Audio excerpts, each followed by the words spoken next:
I don't know all love just instead. I think that I found the one, I mean how could I not? When every picture where it makes my heart stop. Yeah, oh man, you take me so high up. Yes, you get me so inspired. Oh, you take me so high up. Yeah, you get me so inspired. Oh, oh, oh, I know it's true. Oh, oh, oh, I know it's true, yeah. 'Cause I found a heaven in you. Yeah, I found a heaven in you.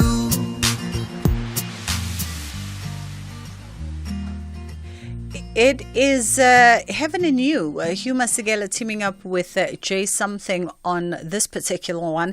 A beautiful song indeed, and I think probably one of those songs that didn't get the kind of attention that it so rightfully deserved. And I don't know if that's got to do with the time period and the time frame in which it came out, but a wonderful collaboration indeed. From time to time, there'll always be that one song that just slips through the cracks for whatever reason or another. And I think this is definitely one of them. Of course, that the Hugh Masinga Foundation has definitely been busy, particularly so over the last 24 months or so.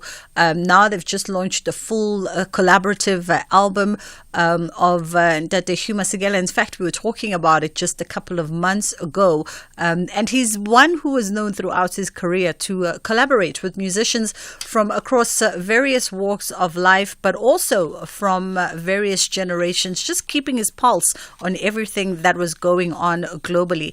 Good afternoon to you. How are you doing? I hope that you are managing in the midst of this heat wave that has gripped all of us. I don't know how we get through it, but we will get through it somehow. And that's the thing about the heat wave also. No doubt in your office, someone has set the air conditioning on freezing temperatures. And the adverse effect of that is that ultimately we then get sick, right? In our attempts to keep ourselves cool, we then ultimately just mess with our own internal temperatures and ultimately get sick. So I don't know. I don't know how we're going to safeguard around it. I don't know how long it's going to be lasting, but we'll work our way through it.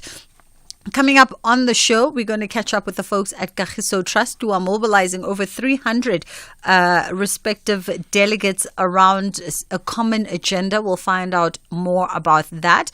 We're also going to be touching base on stages, pages, screens, and more with Jonathan Roxmoth, who's got quite the cool show coming up that I think is just perfect for the festive season. On the other side of 2 o'clock, we're going to be looking at labor law issues, particularly if you're going to be hiring temporary staff during this festive season. Maybe some things that you should keep in the back of your mind. 086 000 2032. That is the number that you can call us on if you want to go live. Alternatively, 061 410 4107. That is our WhatsApp line. If you'd like to touch base with us on WhatsApp, we always welcome your voice notes. You can always send us a text or a message as well, but we prefer the voice notes. 061 410 4107. Let's take a quick break and come right back.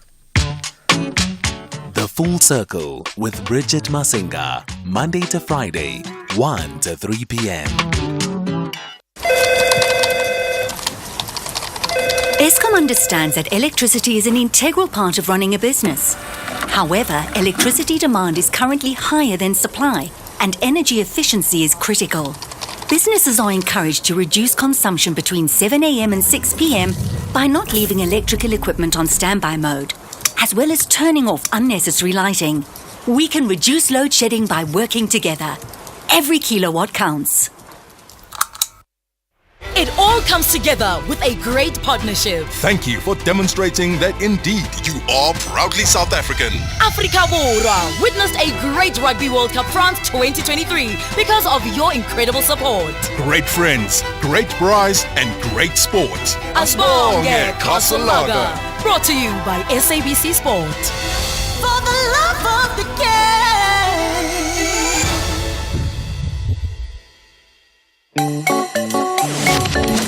Bridget Masinga on SAFM. It is the Full Circle on SAFM leading the conversation on this Thursday afternoon.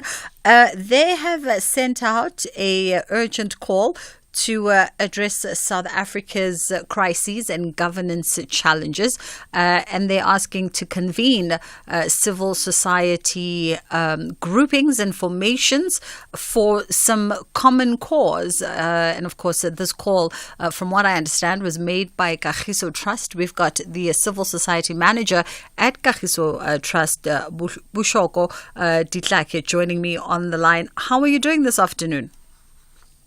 Very well, and how are you doing and your listeners?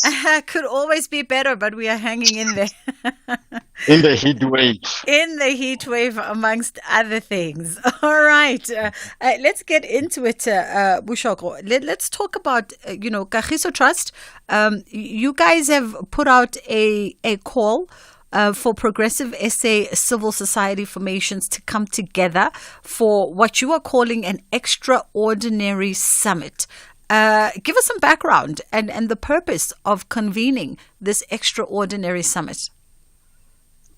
Thanks very much. As you are quite aware, Kagiso Trust believes in the total eradication of poverty as a contribution towards what many South Africans have fought and yearned for.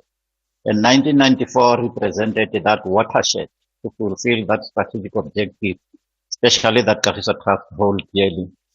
And in that process, and historically, Kagiso Trust has supported and worked with civil society as the key movers of change in South Africa. And last year, Kagiso Trust, together with 30 organizations, convened what we call #Unmute, to bring together civil society to begin to work together, to coordinate, given the challenges that the country is facing today. And that has led to what we are having today, to convene an extraordinary summit. Compared that this time around the last year, the nation has become dire. Many challenges are increasing. The economy is faltering. We thought that civil society must not only complain, but they come together and put on the table the solutions that can assist the country. And in that regard, the Kagiso Trust, #Unmute, and Social Justice Assembly have brought together 250 delegates across the length and breadth of our country, right from the local level to the district, province, and bringing together nationally. And we have started last year to achieve 3 main objectives. The first one is for civil society to agree what could be the fundamental trigger issues that civil society, 3 or 5 of them, but we say if the country collectively addresses these issues, we will be able to redirect the trajectory in which South Africa is facing now. And that is what was discussed yesterday, which will culminate in what we call a new social contract that we need to re-enter with the state in order for us to take responsibility. And in that regard, we also invited NEDLEC to assist us in appreciating why so many social compacts have failed.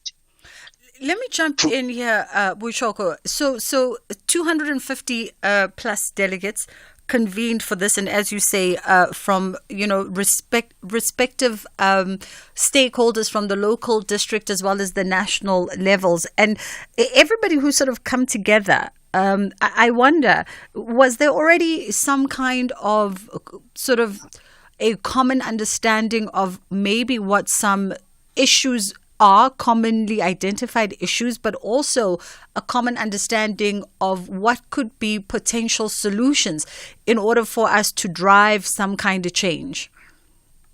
Yes, please. Sorry, I made a mistake. It's 350 delegates.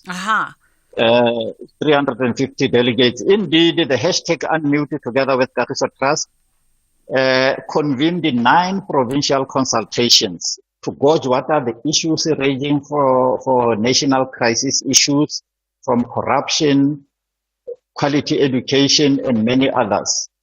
in all 9 provincial consultations, which culminated in what we call consolidated report, which is part of this conference. So there was a huge consultation across the country. So the issues have been identified, and here we are prioritizing them to say what can be done around those particular issues. I see. And in terms of, you mentioned that for the collective, there were 3 areas of primary concern, 3 objectives that you felt needed to be addressed.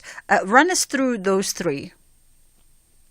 Yeah, the first one was as I've indicated, the identification of the key trigger national challenges, for example, like corruption and so on, that we can agree and take them into a social contract that we want to engage with the government, business, and labor. The second issue is around how do we strengthen democracy. And this is expressed through the process of electoral reforms, and in particular to be tested during the upcoming 2024 provincial and national elections. To say, in this regard, can we as civil society develop what we call electoral compact, the electoral platform in which we will be able to engage with the political parties, and especially towards the elections and the post-elections, so that we need to center the responsibility of citizens so that they take up the responsibility to re-architecture the electoral accountability in the country. The feeling here is that since 1994, the citizens has actually abrogated their responsibility by allowing the political parties and politicians to drive the constitutional democratic project. And they need to ensure that there is accountability, one, through the promises that have been made by politicians to get the elections through, to ensure that they go back to the constituencies on an ongoing basis to report on the progress that they are making. And that will conclude with the electoral platform that we will be using and sign off of tomorrow. And the last component is a plan of action. The plan of action that will ensure that as civil society will take responsibility, not just to present the demands or collective responsibility to address the key challenges, but to say this will be our responsibility in these areas. But secondly, how are we going to ensure that those stakeholders like government and political parties are also responsive? Because we cannot just ask them, as we know, we need to find a mechanism to enable them to respond to the national crisis in the manner that we will be presenting to them. And I presume all of this leads us to the formation of the new social contract that the collective feels needs to be renegotiated. Expand for us on that thinking.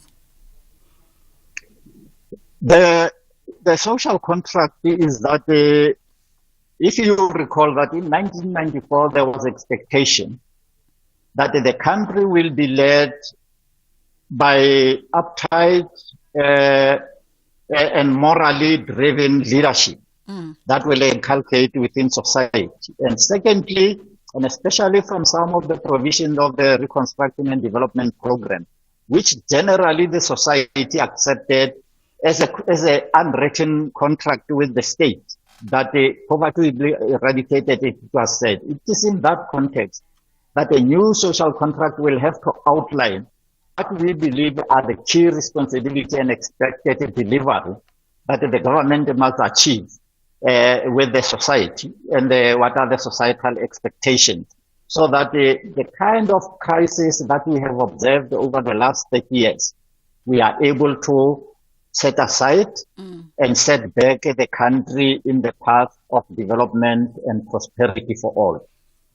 All right. I mean, it sounds like a very important meeting, of course, amongst the 300 plus delegates that were in attendance, and lots of pressing issues. And I guess some might say, we there's a lot of talking that happens in South Africa at different levels by different stakeholders in the NGO space, in the civil society space. And a lot of people are going, perhaps we're over the point of talking now. How do we put all of these novel ideas, all of these novel suggestions into real tangible practice that shows real-time response and transformation? We can promise you one practical issue from this conference that we will conclude tomorrow. We will be putting a plan of action and we'll share with yourself. And we will appreciate even for yourself to hold us accountable to that commitment. We believe, as you say, the time to talk as much as we have been doing is over. The country is burning. We need to put in practice what we preach to achieve. And we will do so. You will see that there'll be some time frames of certain issues. Remember, we are saying there are certain key issues that are the trigger point, we believe, that they have to be in place as a matter of urgency. And you will see it is through these things that we will be able to start as soon as we end this conference. And the conference ends tomorrow, yeah? Yes. Awesome stuff. Boichoko Ditlake, thank you so much for touching base with us this afternoon. And Boichoko is the Civil Society Manager at Kagiso Trust. They put out that urgent call, of which over 300 plus delegates did respond from the local, district and national levels, rallying everybody from government to the private sector and civil society formations to come together in order to collaborate and coordinate in the convening of what they've called an extraordinary and urgent civil society summit to address and agree and perhaps even find common ground on some key interventions going into the future. And as you heard, renegotiation of that social contract between government and us, the citizenry, at the center of these conversations, really. As Boichoko did allude, that we can definitely hold them accountable for whatever resolutions that come out of this particular convening. And we'll definitely follow up on this conversation at some point. I know whether it's this show, Aldrin, Kathy, somebody will continue this conversation just to chart that progress. We still got stages, pages, screens, and more coming up. And on the other side of this, we're going to reflect on the conversation we had about a month ago, a very important conversation that we had with Wandile Slobo, who is an agri-economist. But that's coming up on the other side. For now, though, let us take a quick break and then come through with the headline news at 1:30. You are listening to The Full Circle. Here, there, and everywhere. SAFM 106.1 FM in Bombela.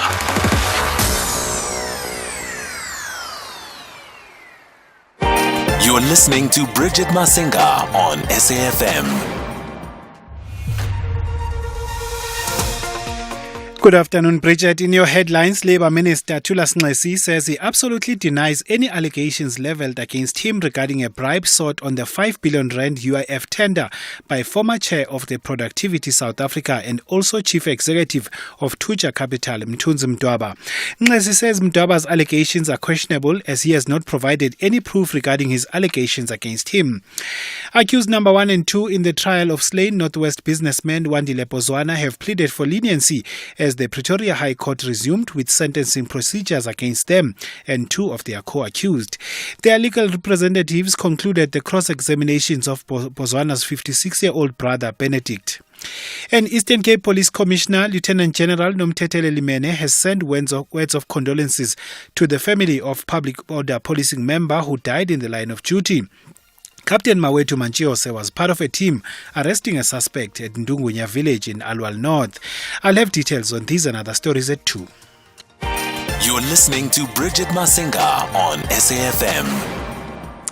It is just gone 1:30 on the Full Circle with myself, Bridget Masinga. So we thought we would reflect back on a conversation that we had with Chief Economist of the Agricultural Business Chamber of South Africa, AgBiz, and the author of 2 books about the food security concerns in the country. And according to research commissioned by the ShopRite Group, by 2025, nearly half of South Africa's population will be facing food insecurity. Now, the retail giant shared that by 2025, 48.9% of the South African population may not have enough food to eat.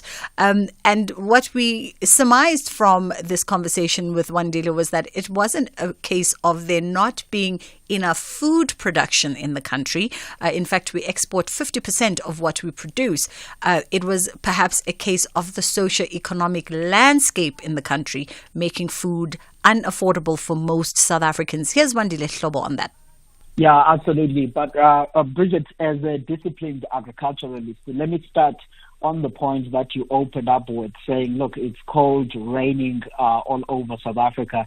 And this is something that we really appreciate, because we are now at a period where we say it's a planting season across the summer grain and all seeds areas in South Africa. So this rain is helping a great deal, because we may have an El Nino in the next year. So this is something that farmers are happy about. But on the point that you're raising about food security, Bridget, I think it's an important one, in a sense that South Africa has been having, of course, at a household level, challenges of food insecurity for a number of years. We know from data from Stats say that over 6 million South Africans are food insecure. But I think it's important, for the benefit of some of the listeners, to say, when we're talking about food security, we're really looking at it here on its broad totality in about 4 components, which is the affordability, availability, safety and quality, and the 4th one, which is sustainability and adaptation of these food system of South Africa. So when one look at the food security, is looking at it into that perspective. But the South African challenge is a bit more complex, in a sense that at a national level, we are generally a food secure country. Yeah. We even export about half of what we produce in value terms in the agriculture and the food space. But the problems are at a household level. But I hold a somewhat slightly different view to say 2025, I think there's a number of things that we could discuss that are actually being put in place now, in as far as dealing with hunger, that I don't think that we may be in a situation where half of South Africans are actually in hunger, but still a significant a population of the people are in tough times. But I don't think it will be half by 2025. Yeah, and we'll definitely explore those measures being put in place, Wandile, and maybe to the 4 components you speak of, maybe if I pose the question, the factors that are driving this kind of conversation, as you so rightly say, a country that produces enough food, in fact, exporting a good quantity of its food, and having to face this question about food insecurity. And I guess my question there is, what could be the possible factors that drive this fear, really, that households could find themselves in a position where food security is a thought? Yeah, the challenge, Bridget, in South Africa is not so much, as you say, that food is not there, is not safe, and all of that, but rather one can say the issue is the income poverty, in a sense that we have many households in South Africa that have no income, there's no work, and all of that. So regardless of where the prices of the essential food supplies could be, if there is no income in a household, that will remain fairly unaffordable. So when we look at food security in that component to say where the challenge is in South Africa, it's usually on the affordability space, because people have no income. Because if you were to even to take it in that perspective and you say, is food in South Africa really more expensive than elsewhere in the world? You realize that not so much. But what makes South Africa unique is that you have these large a number of households that have no income, which is why then even some of the income supports that are coming from government that goes to households, however unaffordable they are when you're looking at the national fiscal situation now, but they do play a role. And I guess then the question we should all be thinking about is to say, how do we manage to create as more work as possible in various sectors of our economy so that we can get as many South Africans as possible working and earning a certain level of income. And I think that then income poverty challenge that we're having can begin to be resolved. And of course, some of this can be in a form of where you can say, okay, can people farm, do some of the gardening for themselves? They can do that, but they still have to be supplemented with some form of work, because you cannot garden yourself out of poverty for the whole 12 months. So it's really a combination of factors that needs to be done there. But the issue is the fact that many South Africans are out of work and have no income. That's what gets to be the major challenge in communities in South Africa.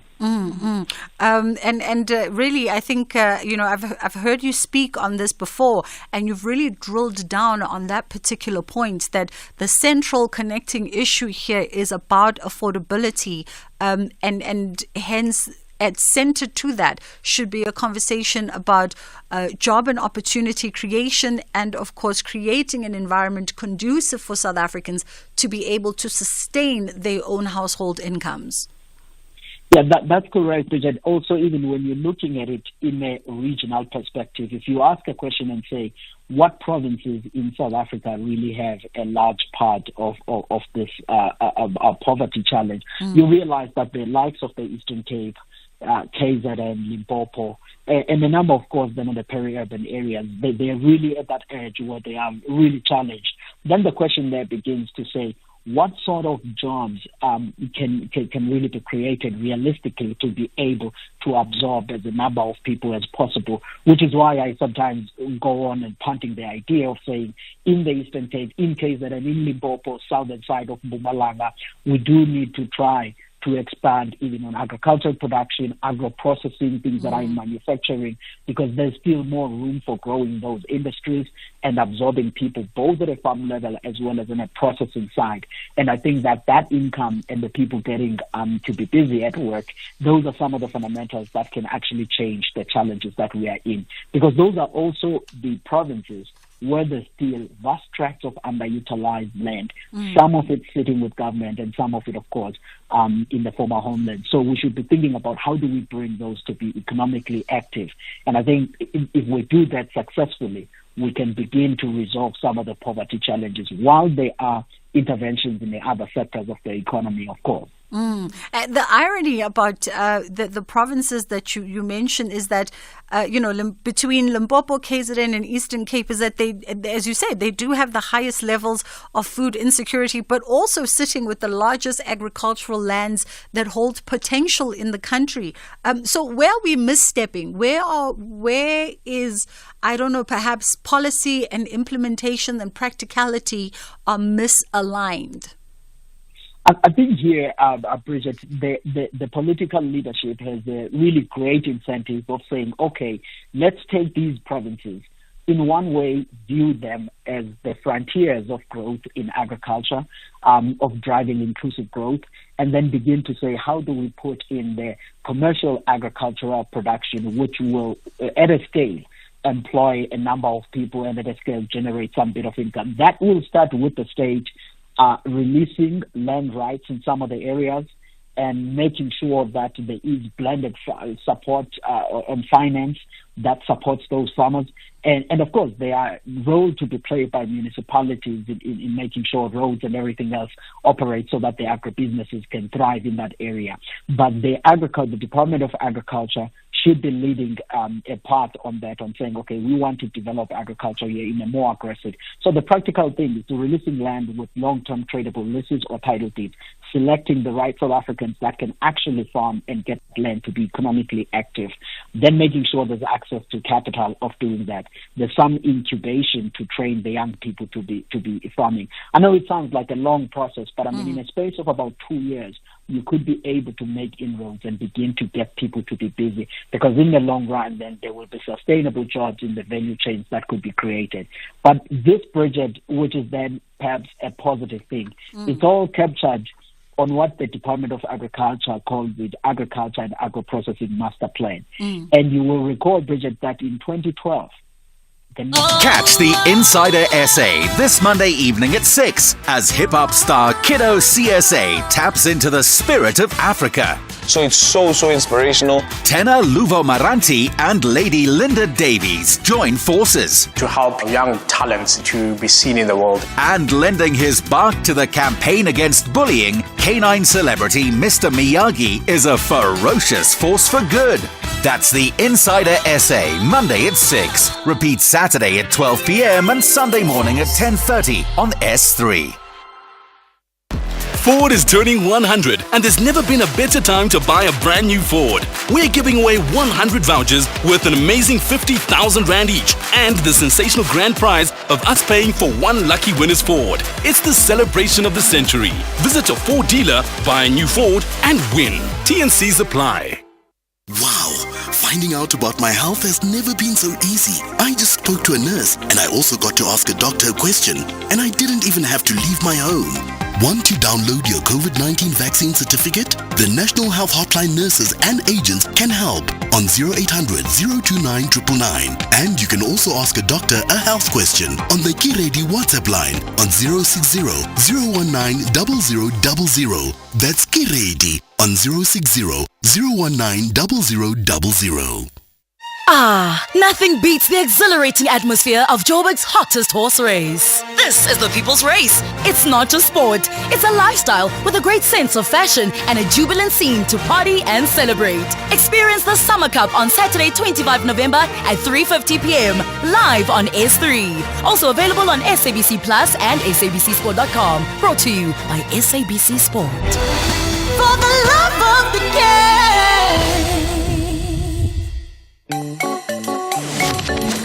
Bridget Masinga on SAFM. It is time for us to get into stages, pages, screens and more on SAFM. Swingle Bells, a Christmas theatre, or rather theatre. I'm trying to find the verb of theatre. Suddenly the language is just gone. Anyway, we've got Jonathan Rossmoth coming through for stages, pages, screens and more. Stages, pages, screens and more on The Full Circle with Bridget Masinga.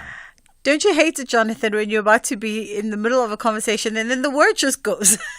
It happens to me during shows, so I totally get it. How are you, Bridget? I'm great. You just draw a blank and you're like, oh, that's not what I want to say there. No, I know. Thank you so much for taking the time. Looking forward to this one. Just a few weeks to go, about a month or so to go, until you set Joburg alight with this experience of a very magical Christmas coming alive in Swingle Bells. Now, there's been a lot of anticipation about this. Tell us a little bit about Swingle Bells. Well, during lockdown, a friend of mine, Adam Howard, who's the conductor of the Joburg Big Band, said to me, you should really think about doing a Christmas album. So we did one with the Joburg Big Band, and it was great, but we did it during lockdown. So, it was quite tricky. But what was lovely about the recording sessions is that, most of those people hadn't seen their colleagues the whole time. So it was almost like a reunion. So there was this energy in the studio that I thought could be quite cool if we did a show. So we planned for 2021. Then there was the second lockdown. Then we planned for 2022, and I left the country. I went overseas with some work. And then this year, Adam decided to not wait anymore. And he said, right, we're not going to wait for a producer. I'll just produce it myself. And, from there to here, we've got this incredible, concert now with 24 different numbers, all these classics as well as some slightly new ones. Even Mariah Carey makes an appearance in the arrangements. We've got guest artists like Timothy Malloy and Monique Stain. But the thing I'm most proud of is that we have almost 20 musicians on stage playing music live, which doesn't happen often in this country, which is kind of odd. We love music, but we don't see it as much in the theatres. So it's hopefully going to be something that we do regularly when it comes to Christmas. Yeah. Because certainly, Christmas swing music, why should Michael Bublé be the only person? He's Canadian. Why not make it South African? Absolutely. Why not? And I think that's the thing that's probably exciting people. Firstly, congratulations on finally getting this off the ground. We thank Adam Howard for that, for his insistence. But I think that's the other thing as well, is that South Africa, we don't really get to go to the theater and take in a musical production, but also take one in that's got a big band element, because that big band element just adds a whole layer of extravaganza. Well, people don't realize, I mean, it's one thing to go and watch an orchestra, that's a very formal experience. But you put it in the Teatro at Monte Cassino, and it's this wall of sound that I don't think people realize, what a big band sounds like right in front of them. It's the most amazing sort of effect that it has on your senses. So, as you've been going through rehearsals and getting the music ready, I have these moments where I sit back and I go, I actually can't believe that it's finally happening. And the players, in this band play together all the time. So they are so together and it's so musical. I'm bouncing up and down to get started. I think a lot of us are, and it definitely sets the mood, right? Correctly so. As you say, we probably need a staple of this nature within the theatre circuit. And by the way, I'm not mad at you adding a little Mariah Carey into the mix, because I think she owns Christmas. Yeah, I mean, when I was young, we used to go to Zoo Lake for the Christmas carols. Yes. And that time has come and gone. We need something a bit more exciting now. Not that there's anything wrong with carols, but that it's been done. And what's nice about this is this hasn't been done before. And yet, as soon as you put swing music over Christmas, people just, that's what people put on at home when they have people over, So now it's the idea that not only can you take your family to this, but if you are one of the smart people who are staying in Joburg over Christmas, you actually have something to do now with the kids. You don't have to be stuck at home playing, water guns and things. Yeah. You can actually take them out. And what Monty is doing that is so great is outside the theatre is a massive Christmas market. So you can bring your kids, walk around the Christmas market, get some hot chocolate, get some Christmas stuff, have lunch, and then you can come into the show with your kids. And the beauty of that is, by the time you get your kids home, they will go straight to bed. It's better than Somnol. I can tell you this right now. I love how you think. Everybody wins. Everybody wins, yeah. Definitely making a few parents happy this afternoon with everything that you're saying. You're touching all the pressure points that they love, a little outing that leads to enjoyment for everybody. And as you said, there's 24 different numbers that are on showcase here, some new songs, some old staples. So what are we going to be singing and a grooving and a jiving to? Well, you've got the usuals. You've got your Silent Nights. You've got your Rudolph the Red-Nosed Reindeers and Jingle Bells, or as we call it, Swingle Bells. But, we've got All I Want for Christmas Is You, a really, really cool swinging version of that.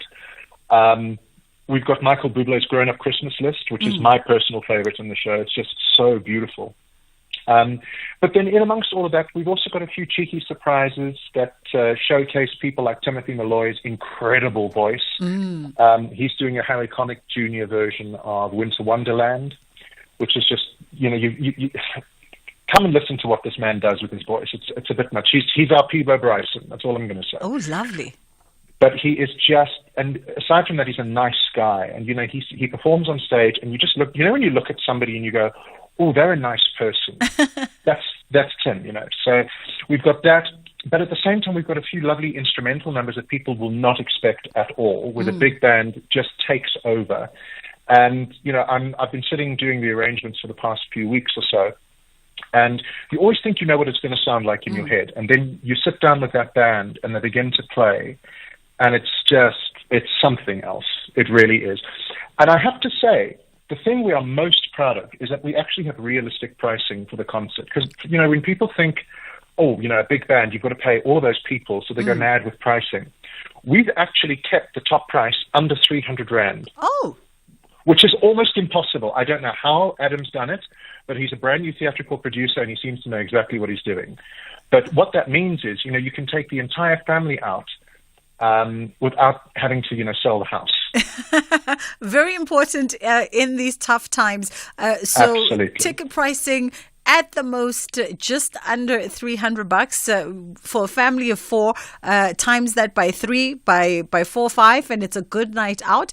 If I understand it correctly, Jonathan, you kick off from the 15th until the 24th of December. So you've got a healthy 2-week run. Well, we're doing 2 weekends. Okay. So we will do the 15th, 16th, 17th, Friday, 2 on the Saturday, 1 on the Sunday. Mm-hmm. And then we'll do the same thing the following week, the 22nd, the 23rd, and the 24th, obviously being Christmas Eve. Yes. And what's nice with the Christmas Eve performance is that it starts at 2 o'clock. And from there, you'll finish by 4:30 and you're home before 5. On Christmas Eve, so that there's none of that, because I get it. People stress about having to drive in Joburg over those days. You don't have to worry about it. You can have it all and still have a good time. It's the best days to drive, in fact, in Joburg because it's so empty. Spot on. Wonderful. I'll definitely be coming through utilizing the cost-effective ticket pricing for this one. Those 2 weekends, the weekend before Christmas, so from Friday the 15th, as well as the weekend leading into Christmas, the last show being on the 24th of December. Definitely, if you're into that whole Christmas Eve vibe, I think that would probably be a beautiful show, and it would be the last show to go and see. So I'm pretty sure even yourselves and the big band and the singers will want to end it with a pizzazz. And you know it. And Monty is actually doing a wonderful Black Friday sale. So if people want to take advantage of the 20% off discount, you can go to montecasino.co.za. All the details are there about the show. Otherwise, it's on web tickets. But we have wonderful specials for the Saturday evening performances. Lovely. Which is the 16th and the 23rd. Wonderful stuff. Jonathan Roxmoth, thank you so much for the time this afternoon. And Jonathan, of course, is the headliner as well as the co-producer of Swingle Bells. It's being hosted at Monte Casino. So book yourself a ticket and don't wait until the last minute. You know this thing of saying, well, I don't know what I'm going to be up to on Christmas. If you're going to be in this city, the likelihood is you're going to be bored because the city does empty out, particularly during those last 2 weeks of December. And this is beautiful, wholesome family fun. 24 different numbers with the likes of Timothy Malloy also joining and Monique Stein joining the big band in song for this one with some new songs and some old Christmas classics and some contemporary music also being added to this. Definitely, I think, is a must. So especially if you got kids. Definitely. It's fast approaching 5 to 2 o'clock. Time for us to get into Nalibali. That should take us through to the top of the hour. And then Luyanda is coming through with your 2 o'clock news.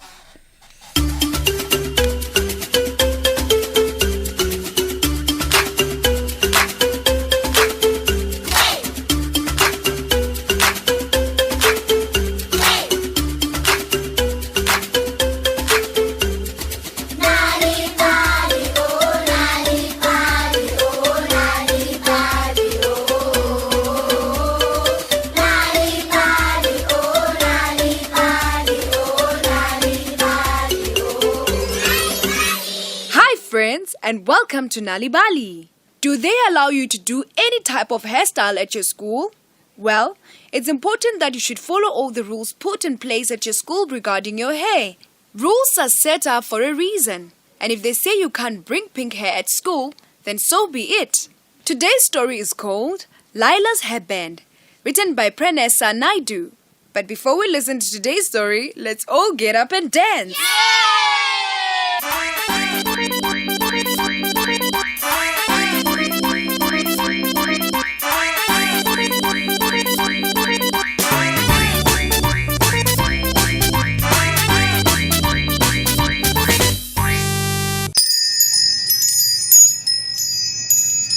Did you know that the Karoo hasn't always been a red and sandy desert?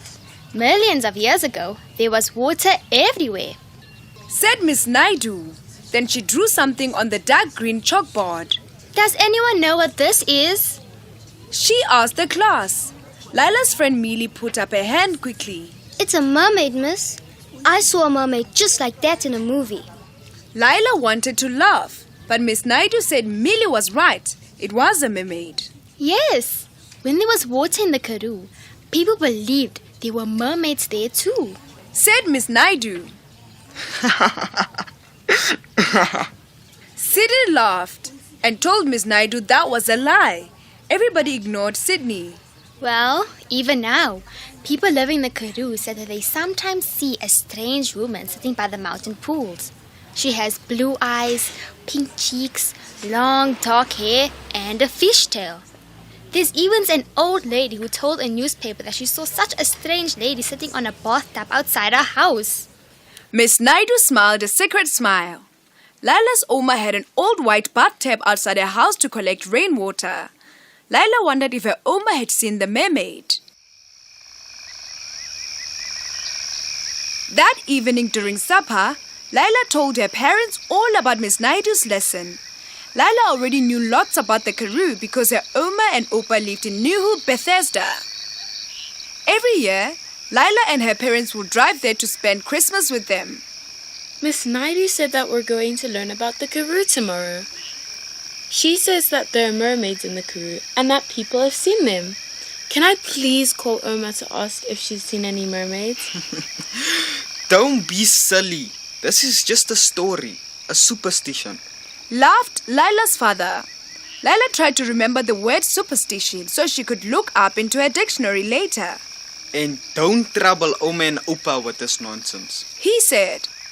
But before bed, Laila's mum said she could phone Oma and Opa the next day. Laila snuggled into her pink bed covers after her mum had tucked her in. She pulled the hairband from her hair and placed it around her wrist. She thought about the Karoo mermaids as she drifted off to sleep. Later that night, Laila needed to use the bathroom. She kicked off the covers, put on her slippers, and went into the bathroom. After she washed her hands, she heard splashing from the pool water outside. She rushed to see what it was.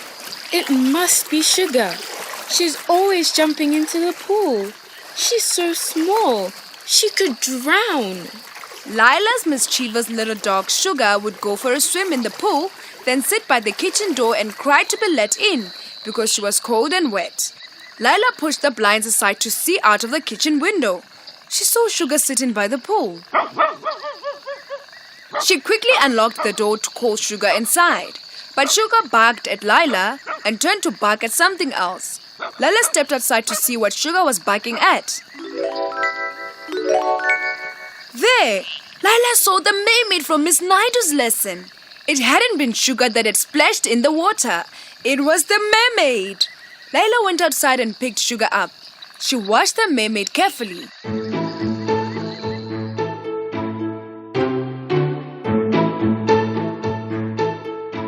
The mermaid smiled at her. I've misplaced my hairband, the mermaid said, and her voice sounded like a xylophone, all tinkly and beautiful. Laila was kind as well as brave, so she didn't think twice before offering her hairband to the mermaid. The next morning, Laila lay in bed and thought about the mermaid in the pool. She was sure it had just been a dream. She jumped out of bed and went to the bathroom to brush her teeth. But when she pulled up her sleeve to get her hairband, it wasn't there. And so we come to the end of another Nali Bali story time. Today's story was called Laila's Hairband, written by Pranessa Naidu. Did you know that reading and telling stories to children at home can help them do better at school? If you want free stories to read to your children or for your children to enjoy on their own, visit Nali Bali website www.nalibali.org or Mobi site www.nalibali.mobi. You will find stories in 11 South African languages, as well as tips for reading and sharing stories with your children to grow their potential. Also look out for the bilingual Nali Bali Reading for Enjoyment supplements with great children's stories and activities available in newspapers. Nali Bali, it starts with a story. Independent and impartial. This is SAFM News. In your top stories at 2, Labour Minister denies bribery allegations over the UIF deal. And condolences sent for an officer who fell in the line of duty. This is SAFM News. A very good afternoon. I am Luyanda Maume. Labour Minister Thulas Nxesi says he absolutely denies any allegations levelled against him regarding a bribe sought over the 5 billion rand UIF tender by former chair of Productivity South Africa and also the chief executive of Tuja Capital, Mthunzi Mntwaba. Nxesi says Mntwaba's allegations are questionable as he has not provided any proof of regarding his allegations against him. The Finance Minister Ino Godongwana and ANC Secretary General Fikile Mbalula. Mr. Mntwaba's allegations of seeking bribes against myself and others are false and unsupported by any actual evidence. Let me be clear. I categorically deny the recent allegations of corruption. You must ask why Mntwaba waited nearly a year to come up with these allegations. Mntwaba will now have to prove these allegations in a court of law. The Durban Chamber of Commerce and Industry says the private sector cannot wait 18 to 24 months for a solution to the delay in container handling at its port. The Chamber says in a statement that there are 35,000 containers on ships lying at anchor outside the port waiting to offload. Dries Liebenberg reports. With the KZN Logistics Hub program, which has strategic... We apologize for the incorrect soundbite on that story. Accused number 1 and 2 in the trial of slain Northwest businessman Wandile Pozwana have pleaded for leniency as the Pretoria High Court resumed with sentencing procedures against them and 2 of their co-accused. Their legal representative concluded the cross-examination of Pozwana's 56-year-old brother Benedict, Vusi Keke Matibela, Sipho Hudla, and Robert Mutapa and Bonkose Kumalo were convicted of the 2015 murder of Pozwana in June last year. Anli van der Heever represents Mutapa and Hudla in the trial that began in 2017. She has argued that the court should consider other options for punishment instead of life sentences, as she believes her clients can still be rehabilitated.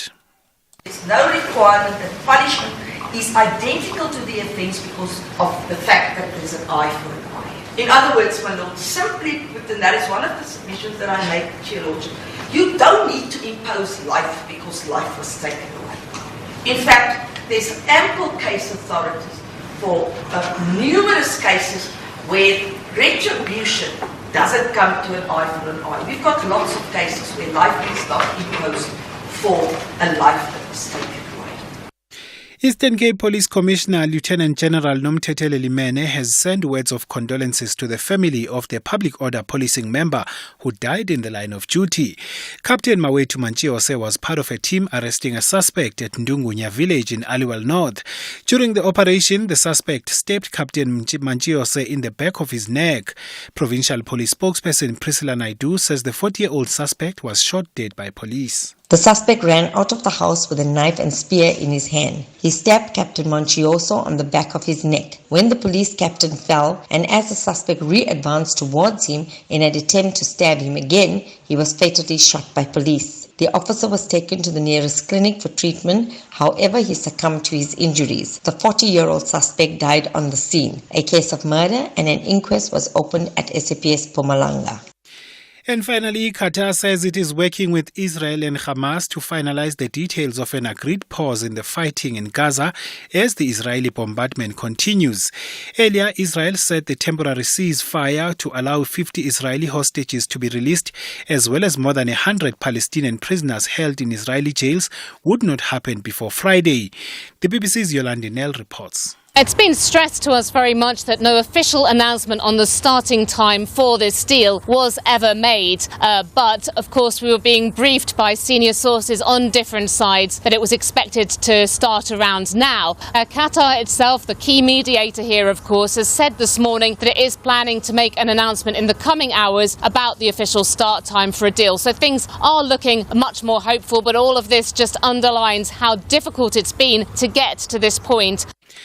Recapping your top story, Labour Minister Thulas Nxesi says he absolutely denies any allegations levelled against him regarding a bribe sought on the 5 billion rand UIF tender by CEO of Tuja Capital, Mthunzi Mntwaba. For SAFM News, I am Luyanda Maume. Headlines at 2:30. Here, there, and everywhere. SAFM 105.1 FM. in Johannesburg. The Full Circle with Bridget Masinga, Monday to Friday, 1 to 3 p.m.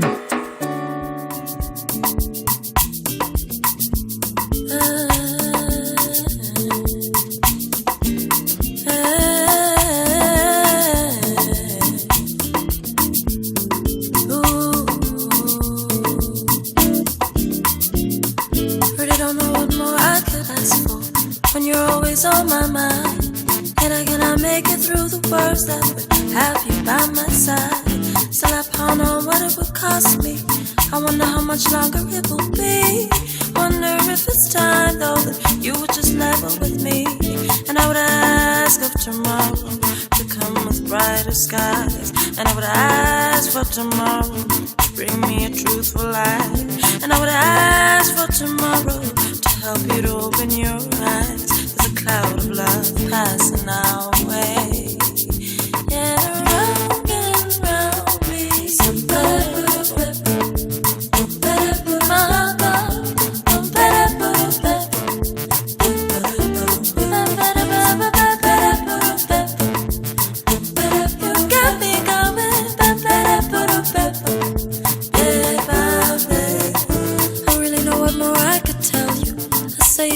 On my mind, but still I battle through the words that would have you by my side. Said I would go wherever you would ask me, over hills and the valleys and seas. If only you would let me give you the love I would have you receive. And I would ask of tomorrow to bring me deep blue skies. And I would ask of tomorrow to bring me a truthful light. And I would ask of my tomorrow to help me open your eyes. There's a cloud of love passing our way. Yet around and round we go.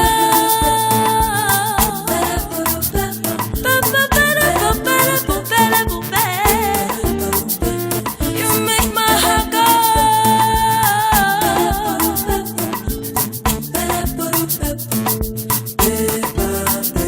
And I would ask of my tomorrow to bring me deep blue skies. And I would ask of my tomorrow to bring you truthful light. And I would ask of my tomorrow to help me open your eyes. There's a cloud of love and it's passing our way.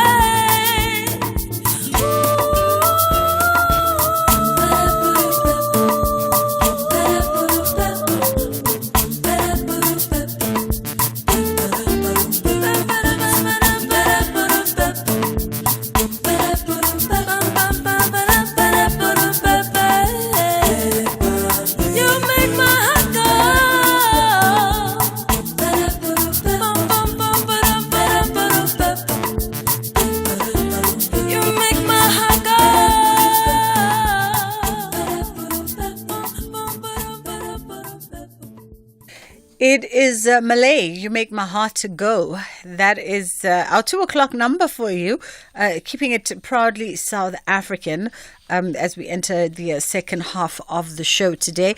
We are going to be looking at perhaps some labor laws that you should be considering before you take on temporary staff during this festive season. A lot of businesses around about this time supplement their staff offering with temporary staff, part-time staff that come through to help on a part-time basis. And we'll find out if there are things that you should be considering in as far as what that professional relationship looks like. And then we are also going to be dealing with addiction before it ruins your festive holidays. We tend to overindulge this time of the year.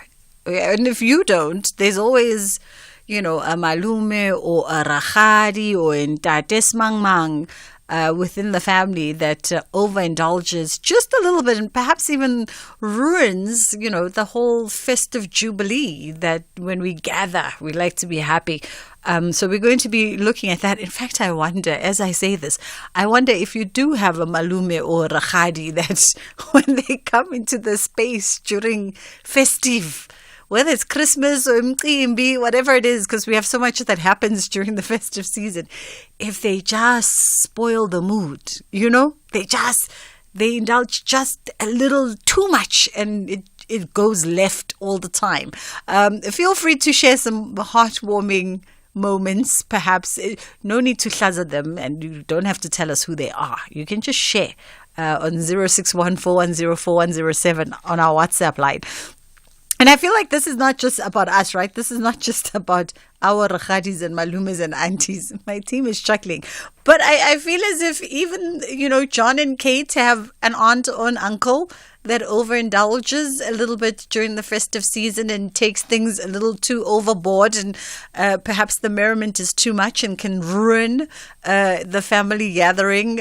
But their behavior is not so bad that you can't laugh about it after the fact, that you can't reflect back on it and go, hey, Bana, do you remember that Christmas when Uncle Smang Mang came? That's the kind of memory perhaps that we should share. 0614104107 on our WhatsApp line. Let's take a quick break here, then we come back and we talk about labor laws with Nombuso Ndlovu. You are listening to Bridget Masinga on the Station of the Year. Nombuso Ndlovu is the Industrial Relations Specialist from Strategy Labor Solutions, and we are looking at labor laws that should be considered perhaps when hiring temporary or part-time staff during the festive season. It's that time where employers are looking for staff to complement their staff offering, or perhaps your permanent staff are going on prolonged vacation, etc., etc.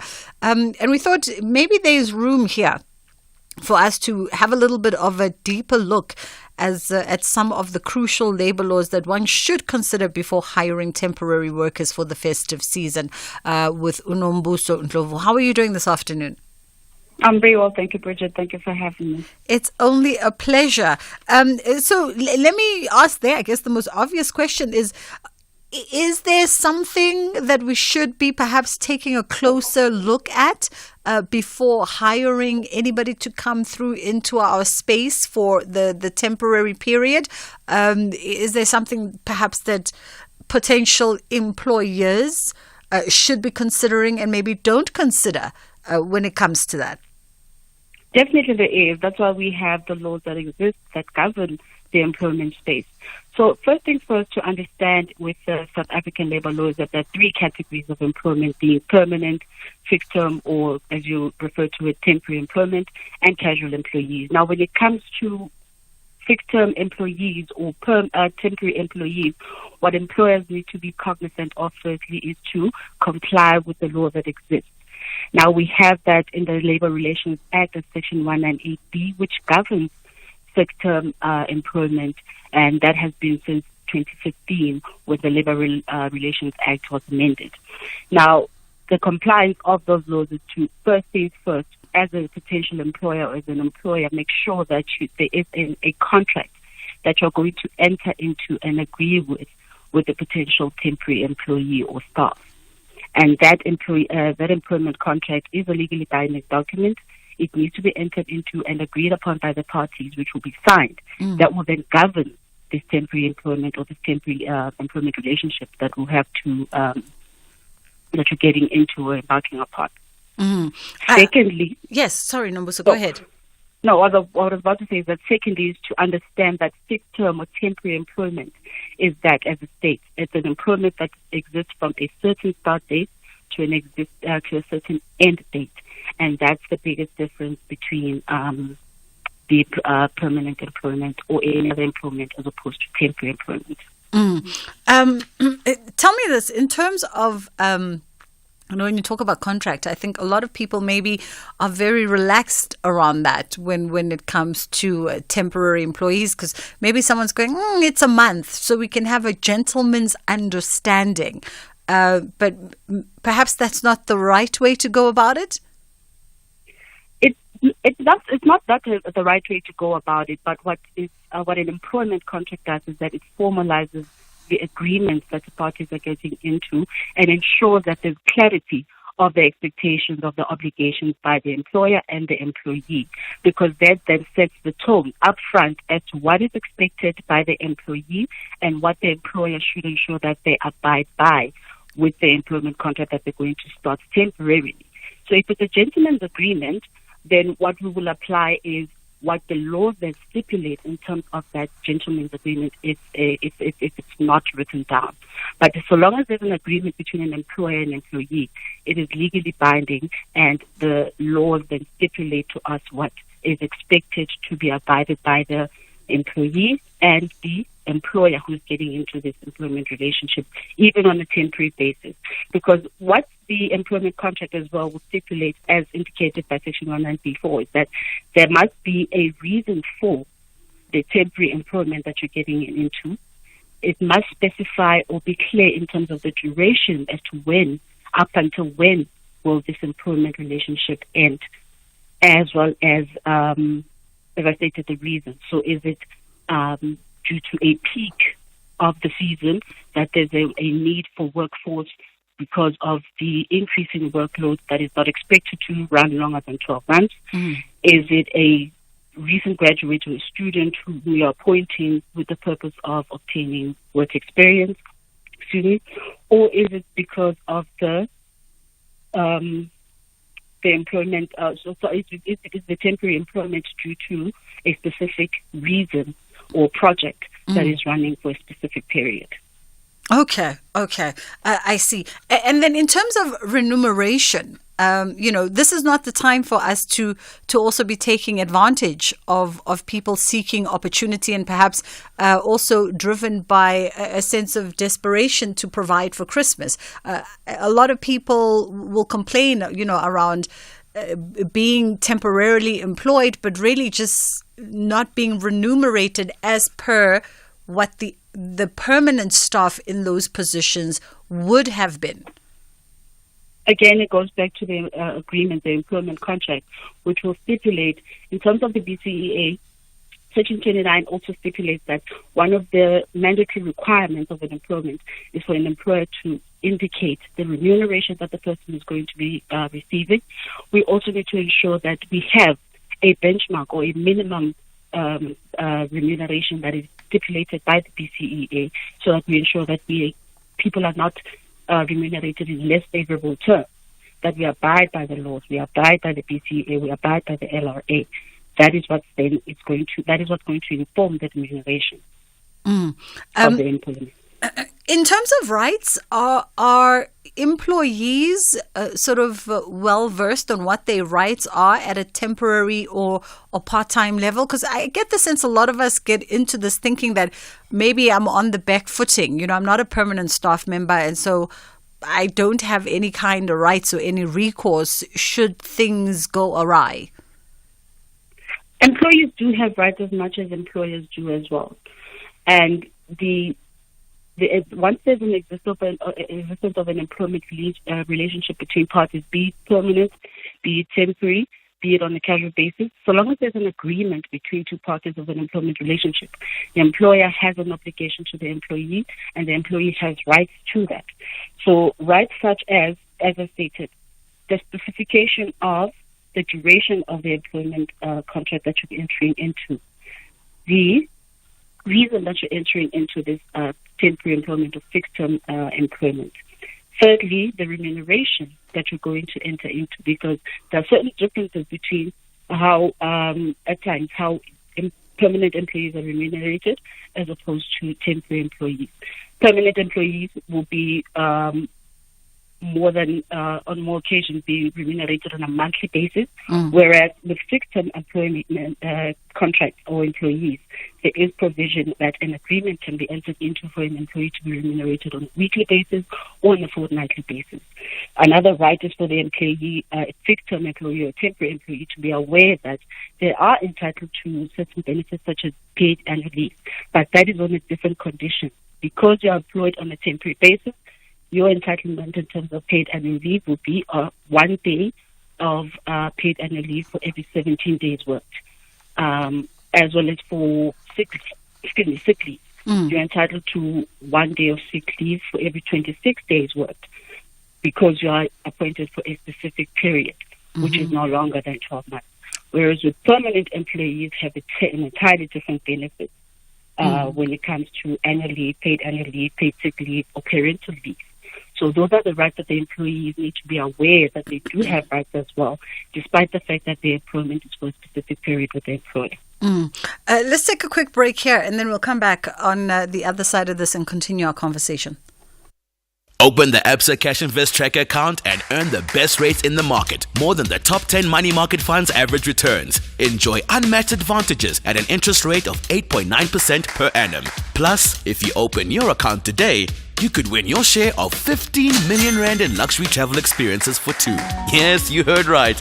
A trip for you and your partner. My Bank does that. Open yours today in less than 5 minutes on the banking app, at your nearest Absa branch, or consult your private banker or call 0860 111 515. Absa is an authorized FSP and a registered credit provider. T's and C's apply. The Northwest Provincial Legislature Committee on Premier, Finance, Cooperative Governance, Human Settlements and Traditional Affairs will conduct public hearings on the Division of Revenue Amendment Bill B3 2023 on the 24th of November 2023 at Tutlane Community Hall near Setlagoli in Nakamuriri Mulema District, Boskel Community Hall in Dr. Kenneth Kahunda District, Utlanang Community Hall near Christiana in Dr. Rufse Gamutsi Mompati District, and Mabudisa Community Hall near Muruleng in Bojanala District. All public hearings starts at 10 o'clock. It all comes together with a great partnership. Thank you for demonstrating that indeed you are proudly South African. Africa Bora witnessed a great Rugby World Cup France 2023 because of your incredible support. Great friends, great prize, and great sport. Asibonge Kasalaga. Brought to you by SABC Sport. For the love of the game.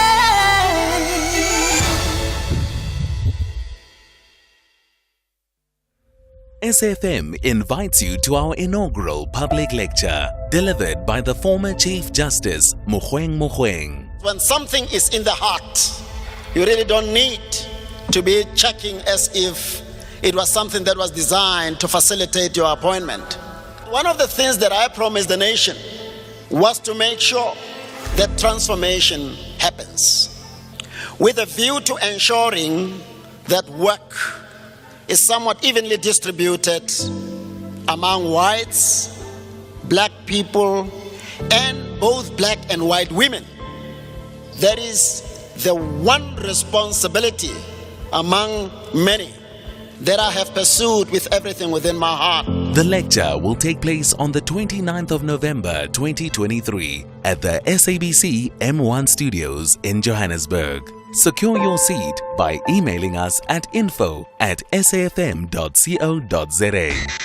SAFM, leading the conversation. You are listening to The Full Circle. We are in conversation with Unombuso Ndlovu, who is the Industrial Relations Specialist from Strategy Labour Solutions. Nombuso, let me ask this. I've often picked up on the street, and I don't know if this is fact or not. I've often heard people make reference to once I've been employed for 3 months and a day, as a part-timer, I become a full-time employee. Is there any merit to any of that? And I tap into the benefits of a full-time employee? That's actually not fact, because when you go back to the existence or the commencement of an employment relationship, when there's a legally binding contract, in the event that someone is employed temporarily, we have a specific end date. What employers should be mindful of is to not expect employees to work beyond the agreed upon or specified duration, as that will give rise to an expectation or reasonable expectation of renewal of the contract, or reasonable expectation of indefinite appointment or employment. So it's not necessarily, it's not fact that one is entitled to benefits or is considered to be permanent in the event that they have now exceeded, even by a day, the employment relationship that was supposed to have ceased at the end of a certain duration. What that is that the employer would have in effect created a reasonable expectation of renewal of the contract, and if the employer then fails to renew on, again, a specific date, especially if there's a need for temporary or a need for additional work or additional time for the employee to exist, there must be a written contract of renewal to say we are renewing again for another month or two. But in the event that the employer then fails to terminate on the agreed upon date, then what the employer has done is to create a reasonable expectation, but it's not necessarily an entitlement. What that does is that it would probably give an employee an opportunity to refer a dispute in the event that the employer does nothing as we have created the expectation, or renews the employment on less favorable terms, because that will be considered a dismissal. Ah, I see. Okay. So in that regard, okay, I understand you.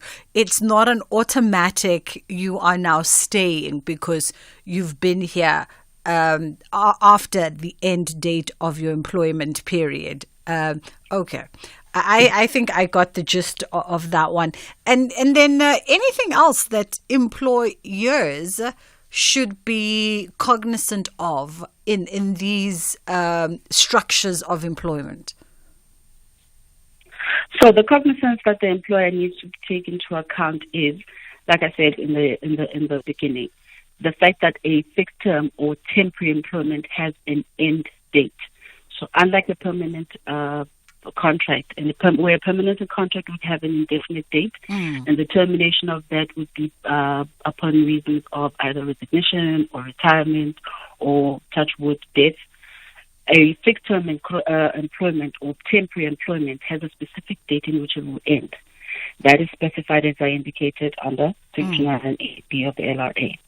It should state, or the requirement also is, the reason for that employment contract or the existence for the need. That is why the employer will have to first assess whether or not there is a need, because we find industries such as your tourism, your retail, hospitality industries tend to peak during that time. So it's for the employer to ensure that they assess their need up to when they will require this temporary staff, and to adhere to or abide by the laws that govern the fixed-term employment contract that exists between the two parties. To also ensure that in engaging in that employment relationship between the employee or the temporary staff and the company, it is upfront that you are aware as an employee that I'm being appointed from the 1st of November until, say, perhaps the 31st of December, or even the 7th or the 31st of January, depending on when I'm required by. What employers also, like I said earlier, is to be cognizant of the fact that they do not have an expectation for a temporary employee to work or continue working beyond the agreed upon date without a specified renewal and written contract of renewal. Yeah. And just say, as we wrap it up in the final minute, should there also be an expectation, a reasonable expectation perhaps from the employer's side or the employee's side, that if the position that they were fulfilling on a part-time or temporary basis becomes available on a permanent basis, that they should then be first in line for possible employment? Because of an existence of a termination period, what would be expected is for the employer to abide firstly by the law of ensuring that they advertise the post. It also would not be automatic that you've been in this role, therefore we'll take you up permanently. It is advisable to consider the person first, because they have acquired the skill, the experience. They would be considered first. But there should be a compliance to advertising the post, conducting interviews, and selecting the suitable candidate. So it's not also automatic or cast in stone that because you've been here for 3 months, we'll give you a permanent employee. However, if the employer is of the view that we are now going to offer permanently to the employee, again, it has to start with an employment contract and an offer being extended to the employee. Awesome. Thank you for illuminating that for us. That was Nombuso Ndlovu with Strategy Labour Solutions, 2:30. Time to catch up with Luyanda for the headline news. Thank you, Bridget. In your headlines, President Cyril Ramaphosa is conducting an inspection visit at the Transnet Port Terminal in Richards Bay on the north coast of KwaZulu-Natal. The visit comes after Transnet's decision to suspend the receiving of goods via road transport into Richards Bay Mineral Port Terminal. Labour Minister Thulas Nxesi says he absolutely denies any allegations levelled against him regarding a bribe sought on the 5 billion rand UIFD tender by the Chief Executive of Tuja Capital, Mthunzi Mntwaba. Nxesi says Mtwaba's allegations are questionable as he has not provided any proof regarding his allegations against him. And Ukraine's national seed bank, which is one of the world's largest, has been successfully moved from the frontline eastern city of Kharkiv to a safer location. That's according to Crop Trust, a non-profit organization. I'll have details on these and other stories at 5 to 3. SAFM 104 to 107 nationwide. Join us on Afternoon Express Tuesday at 6 p.m. on S3 as we discuss grieving and dealing with loss. We unpack everything from working through the grieving process to understanding the financial implications that you should be prepared for. Plus, we guide you through the importance of drafting a legal will. That's Afternoon Express this Tuesday at 6 p.m. only on S3. Repeat Sundays at 8:30 a.m. Rand Water is concerned about the significant increase of water consumption in its areas of supply. The increase in water consumption is putting severe strain on Rand Water's distribution network. To save water, please do not wash your cars with hose pipes. Use buckets. Water your garden with sprinklers between sunset and sunrise. Do not wash your pavements with hose pipes. Use brooms. Repair your leaking taps. Cover your swimming pools to avoid quick evaporation. Shower instead of bathing in a tub. This message is sponsored by Rand Water in partnership with City of Joburg, City of Ekurhuleni, and City of Tshwane. Nothing beats the exhilarating atmosphere of Joburg's hottest horse race. This is the People's Race. It's not just sport, it's a lifestyle with a great sense of fashion and a jubilant scene to party and celebrate. Experience the Summer Cup on Saturday, 25 November at 3:50 p.m. live on S3. Also available on SABC Plus and SABCSport.com. Brought to you by SABC Sport. For the love of the game.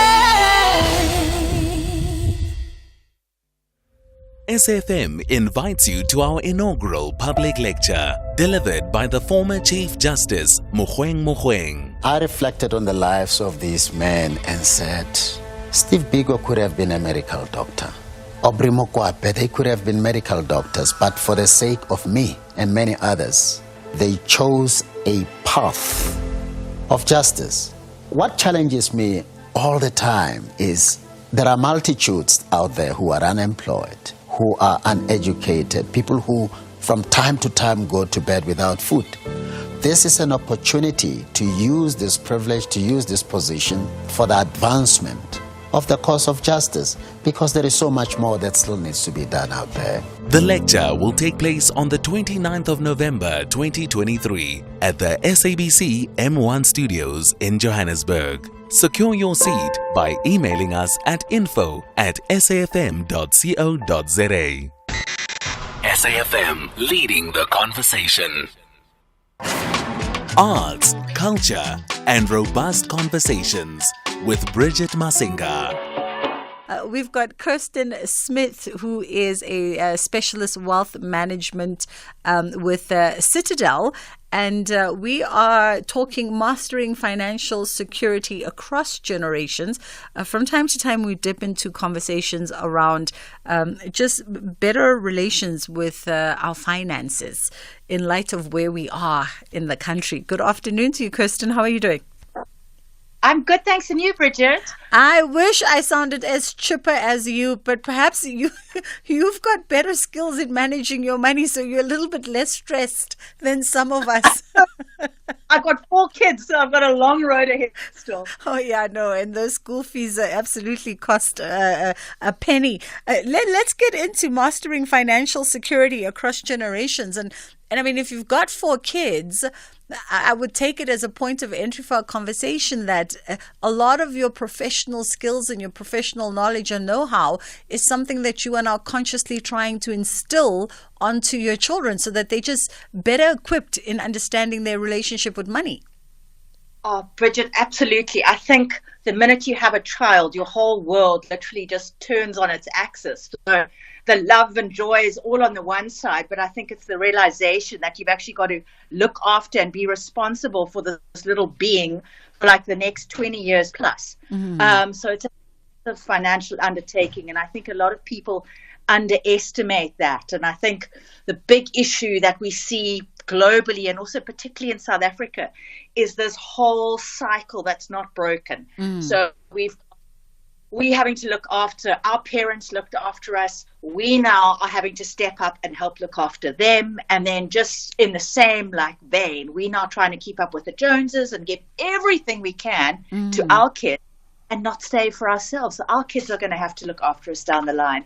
So it really is that needs to be broken, but you've got to be very deliberate about it and have a plan in place. Absolutely. And when we talk about these conversations around, generational finances, for me, I don't know, I could be right, I could be wrong, I have no idea, you probably know better.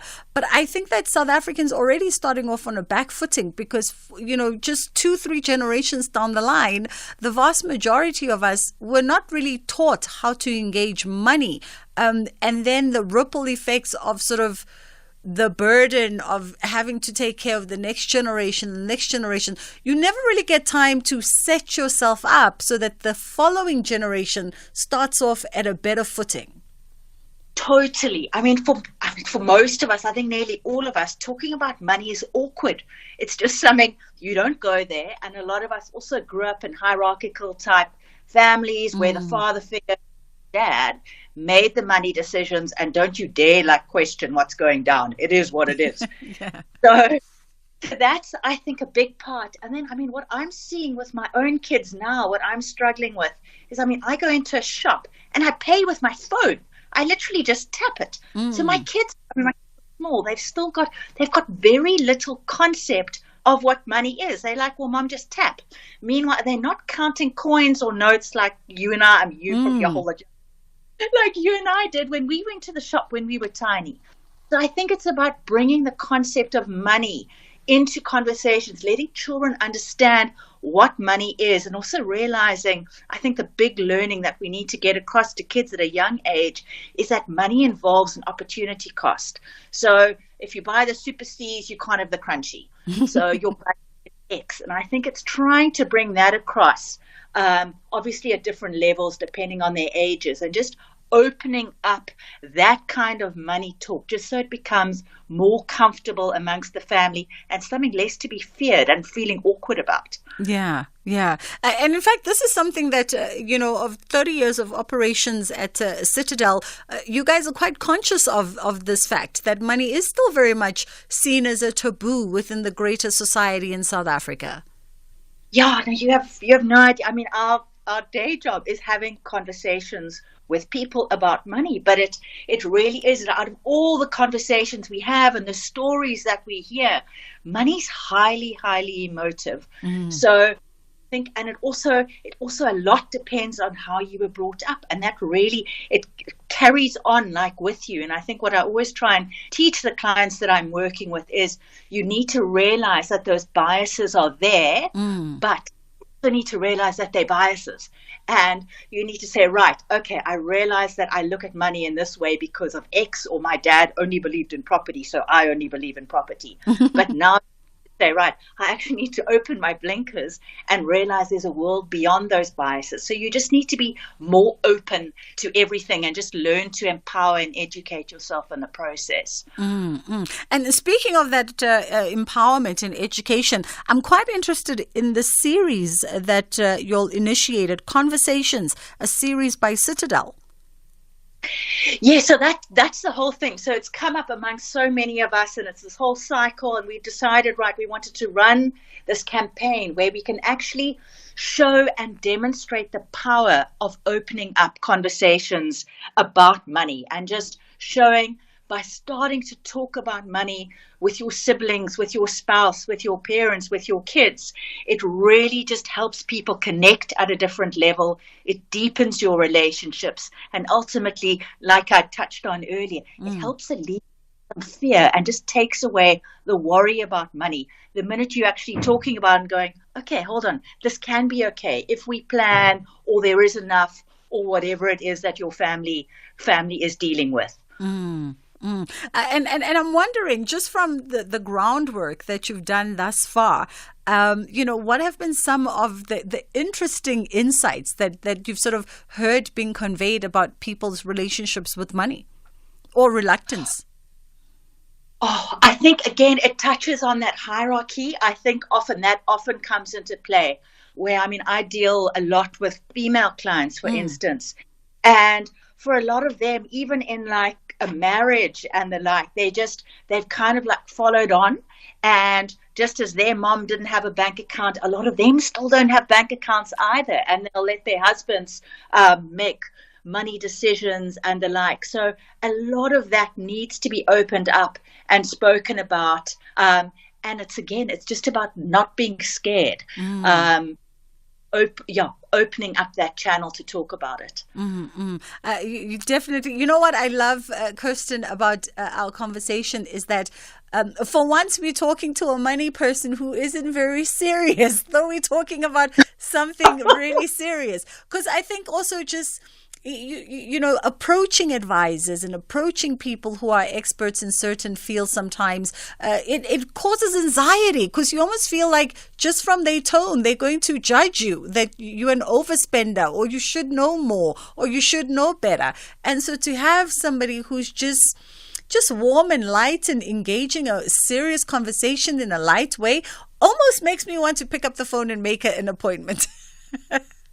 Yeah, having a connection with your financial advisor is vital. And it's like you need to find someone that you can connect with, that you can be open and honest with, someone that gets you. Even if you have to shop around, even if you've got to have 2 or 3 coffees with different advisors, I always say, find a person that you can connect with. You can be, okay, you're my person. You're going to help me with, and obviously just vet their credentials and the like. Absolutely.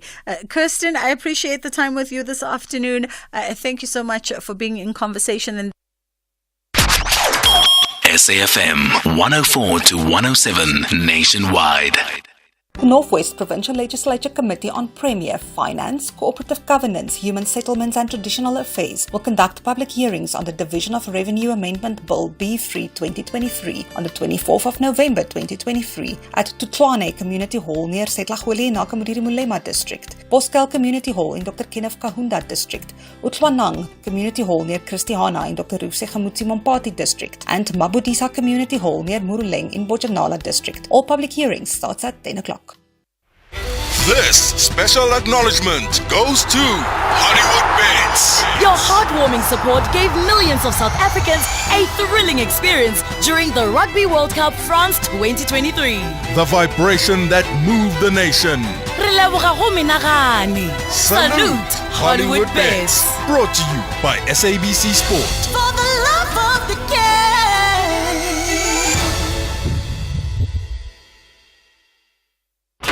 SAFM invites you to our inaugural public lecture, delivered by the former Chief Justice Mogoeng Mogoeng.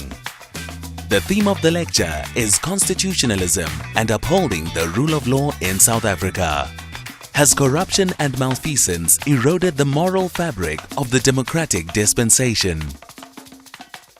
The lecture will take place on the 29th of November 2023 at the SABC M1 Studios in Johannesburg. Secure your seat by emailing us at info@safm.co.za. SAFM, leading the conversation. Bridget Masinga on SAFM. This body language. Good afternoon. How? This is radio. Good afternoon, Aldrin Yes, you saw me early on, but you must say good afternoon. Gotta love that though, eh? Right? Yeah. It's such a weird... Okay, but I guess it's broadcasting, huh? Like, do you think that listeners sometimes think like, but I'm sure you guys have met each other before and greeted each other, and now you're doing it again on air? I feel like a lot of listeners, and you probably get this a lot as well, especially on radio, people have the sense that everyone's besties. Like we all hang out together on the weekend. And we all kiki. Yeah. You know what I mean? Yeah. I mean, it helps when you got people you like Aldrin and Kathy and everybody. So the probability of that is very high. And when you bump into them, like, maybe it's a shopping mall, a garage, and like, it's like, we've known each other. Right? You know that I know you. How's your mom doing? Right? How's your dad doing? That time, guys, Aldrin agang me when he has Sunday lunches. Bridget, you see how quiet he goes? Yeah, well, Bridget, why are you doing this, eh? Why must you be this person? People are going to think that we don't get along. No, we get along so well. We get along. Okay, they're telling us to wrap up. Okay. Yeah, they are. Okay. What's coming up today? Coming up on the show, of course, we're starting off with the MPC announcement, the repo rate announcement by Lisitsha Kganyago, considering that the inflation rate went up to 5.9% rather. What could we expect from the MPC, and could we see an increase in the repo rate? Some economists are saying that the inflation rate that was announced yesterday by the Statistician General, that it came a bit as a shock because they didn't expect that. Now that the MPC has had its meeting and we have this rate that has come out, what could we see? Because they were expecting that we could see the repo rate being kept at 8.25%, but could we see an increase? We don't have a margin for increase anymore. I speak for myself and fellow South Africans. Asinayo le mali. Can we have some kind of innovation about how we get through this period? Yeah, I think you need to speak to the Reserve Bank governor, and he'll tell you that... Did you see his posture on your former channel a couple of weeks ago? Like, this is... Okay, I mean, trying to impersonate. He said it keeps him up at night, but his body language gave me, well, it is the way it is, get over it. And that's the thing, right? It's because on one end, his argument has always been that, but we have a mandate and we are going to stick to this particular mandate, and it is looking at the inflation rate and also protecting the rand. And actually, speaking about protecting the rand, the rand manipulation story. Now we're waiting, of course, for the judgment from the Competition Appeals Court. Is when this question gets raised with the Reserve Bank governor, what would his answer be? Because remember that as the prudential authority and the one that has a mandate to actually protect the rand, why didn't they pick this up? Absolutely. Aldrin Matimanga. Okay. And then also we're speaking to the Solicitor General. Another conversation is with Dr. Mboweni, not Tito Mboweni, Dr. Mboweni, who did research on Mapungubwe actually, which is a very fascinating story, by the way. Remember when we were in Mapungubwe, Dr. Stole send a text and it's like, hey, do you know about Dr. Mboweni? She actually did research on Mapungubwe, and I just spoke to her a bit earlier on, so we'll be playing that interview as well. Oh, lovely. Looking forward to that one. Aldrin Sampear coming up on Beyond the Headline in just a matter of moments. Let's touch base with Mandla Mbata. If you're active on social media and love SAFM, we hope you'll take a moment to like or follow our SAFM page on Facebook and Twitter. These are the best places to find all the guest information, conversations, and stories you love from your favorite presenters, along with regular updates from SABC News. And don't forget, you can send your questions to feedback@safm.co.za. SAFM, leading the conversation. You are listening to The Full Circle. All right, in our final moments, let's quickly touch base with Umandla Mbata, who is with Tranquility Home Rehab Clinic as an addictions counselor. Good afternoon to you, Mandla. How are you? I'm okay, and you, ma'am? I'm great, thank you. So, I mean, we all know, this festive season, it's great. It's a time for gathering. It's a time for family and friends to make memories, to relax, unwind. Right. But for some people, this time is actually a time that brings about a lot of triggers. in as far as their addictive behaviors are concerned? Mandla? Did we lose you? Oh, there you are. Okay, you dropped out there for a second. Yes. So this could be a time for a lot of triggers for a lot of people. You're so right. And I think one of the ways we can use actually to limit our triggers, we recognize, to say, every time I go out with friends, whether it be at a party or whether we'll be exposed to much of drinking. And I know, I'm and I cannot drink like normal people. So first recognizing the places that one finds himself in and being aware, to say there's certain things that I cannot do because I know I have an personality. When I start drinking, I cannot stop, It also has to do with setting boundaries, like I said, jeopardizing our own recovery or putting oneself into a point where they find themselves to engage. The phone line is letting us down, Mandla, and I know that we don't have a lot of time for this conversation. In fact, we have to be out of this conversation in 5 minutes. So we find ourselves in a bit of a predicament because I think we need to switch lines, but by the time we switch lines, time will be over. So maybe let's pause this conversation here for today, and then we'll revisit it on a different day, maybe tomorrow, and hopefully by then we'll have a clearer line of communication. Just looking at the time with the governor of the Reserve Bank set to take to the podium at 3 o'clock, we're trying to wrap up the show in literally 4 minutes so that Aldrin Sampear can come through and do the news, the top of the hour news, or interest into the top of the hour news. So I think we'll pause the conversation because it is an important conversation. A lot of people in the country struggling with addiction and addictive behavior, and this time of the year can be very triggering. So it definitely needs for us to give it the due attention that it requires. And if the phone lines are letting us down, it tends to happen from time to time, especially when we get into stage 4 load shedding. We are not immune to it here at SABC, and of course our guests are not immune to it, whichever part of the country they happen to be at. It does affect us in adverse ways. And we know that you can't be listening to a conversation with the lines dipping in and out. It just makes for bad sound for you from an ear perspective. But maybe tomorrow we will pick it up. Tomorrow is Friday. I am told that Undogozo Mbambo is going to be coming through tomorrow for the show, for the final half an hour of the show with full access. Aldrin is literally on the other side of the door. I mean, you might as well just come in and take over at this point in time because you're going to be taking over in 2 minutes. So you might as well. Hey? Why the What do you mean? She's coming through tomorrow for full access. You can't just say Ntokozo Mbambo. Okay, award-winning. the award-winning Yes. Ntokozo Mbambo. And we had such a great conversation with her after the Psalmers Is this week. Yeah, very short, just a quick, short touch base. Her longevity is insane, by the way. Yeah, right? Yo. And to think that she started at 15 with Joyous It was Celebration. Joyous Celebration, yeah? The youngest member of Joyous Yeah. Celebration up till now.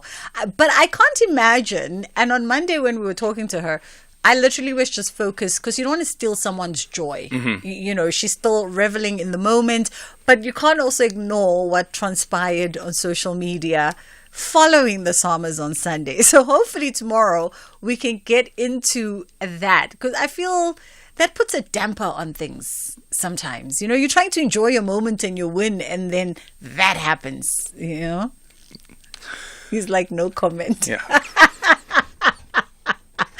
Let us wrap it up here today. Aldrin Sampear is coming through. He's going to be with you 3 until 6, and he's going to bring you the Reserve Bank Governor live. Lisetso Kganyago is set to tell us what that decision is for the final quarter of the year at 3 o'clock. From myself and my team, inshallah, God willing, we get to do it again tomorrow. You're listening to Bridget Masinga on SAFM.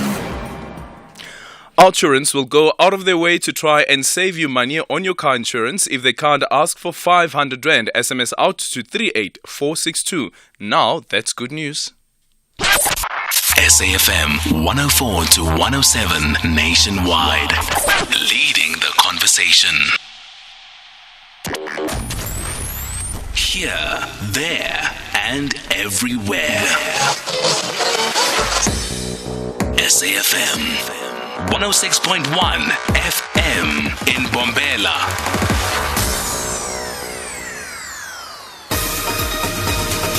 Independent and impartial. This is SAFM News. In our top stories, the President on an inspection visit at the Transnet Port Terminal, and Labour Minister denies bribery allegations over the UIF deal. This is SAFM News. A very good afternoon. I am Luyanda